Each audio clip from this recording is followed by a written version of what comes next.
Welcome to Muddy's Whitetail Watch. This is a new series that I'll be producing each week for the next 16 weeks.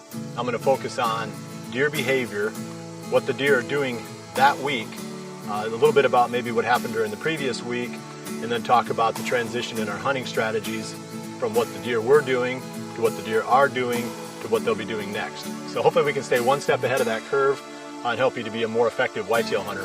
I'm going to throw in a tip at the end of every single one of these episodes that deals with some of the products that we use in the field. So please stay tuned for the whole thing, and hopefully you'll be rewarded at the end. This week I want to talk about really what we do during this part of the season. We're looking at the first week of September now. A few things really start to jump out at you. There are some seasons opening in some states. Mostly it's in the Canadian provinces and a little bit out in the northwestern U.S. But within the next 2 weeks we're going to have more and more seasons opening here in the Midwest and even east. So we're starting to get into that hunting mindset now. Most important thing early season is what the deer are feeding on. Two things: what they're feeding on and where are the bucks that we want to hunt. And unfortunately both of those are pretty challenging. This year especially, we've got a lot of acorns. It seems like every subspecies of oak is loaded up with acorns this year. So if you've got a lot of oak on the property that you hunt, it's going to be really challenging to get those deer concentrated for an early season hunt. You're going to find them spread out. There might be some trees that have an especially large number of white oak acorns, for example. After a windstorm, you might get those, that drop of acorns. You get a lot of deer around those trees for a little while. You might get, like I said, a little bit of localized activity, but more than likely you're just going to get widespread feeding on acorns back in the timber. Makes it tough for scouting, makes it tough for finding those deer because you can't do it visually. The only thing you've got now to work with is going to be your trail cameras. And the second big challenge that you've got is the bucks will move from their summer ranges into their fall ranges during this period as well. The first week of September is typically when the bucks are shedding their velvet and breaking up their bachelor groups. Their testosterone levels are rising and the bucks just don't want to tolerate each other anymore like they did during the summer. Now they spread out and they go into their fall range. So we're kind of in this state of transition right now. It can be really frustrating if you spent the summer glassing a really nice buck on a soybean field or coming out to an alfalfa field. Now that buck has disappeared. Two things have probably happened.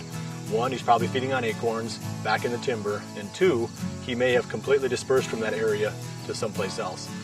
So it's time to get the Icon cameras out and get out there and spread them around, create that wide net and try to locate those bucks back again. And don't be surprised if they're a long ways away. I've had bucks on my farm here that were as much as a half a mile in the fall from where they were during the summer. So keep that in mind. The biggest challenge is going to be figuring out where those bucks have dispersed to. Some of them will stay where they spent the summer, but I would say the majority are going to disperse. So that's it for this week's episode, talking about the dispersal from the summer range to the fall range, the changing food sources, and the need to get the trail cameras out and find those bucks back again. All right, now next I want to talk about something that's really important to me.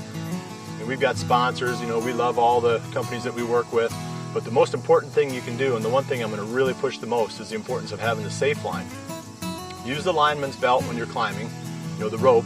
Stay attached to the tree, going up, putting the stand in, then hang your safe line. You tie it off down at the bottom of the tree. Then every single time that you go into that tree from then on, clip your harness into the safe line, and you can slide it ahead of you as you climb. And you can slide it ahead of you as you climb back down again. You're never unattached from the tree. And I've got two people right now that are either still alive or basically still uninjured or unimpaired because they were wearing the Muddy safe lines or using the Muddy safe line.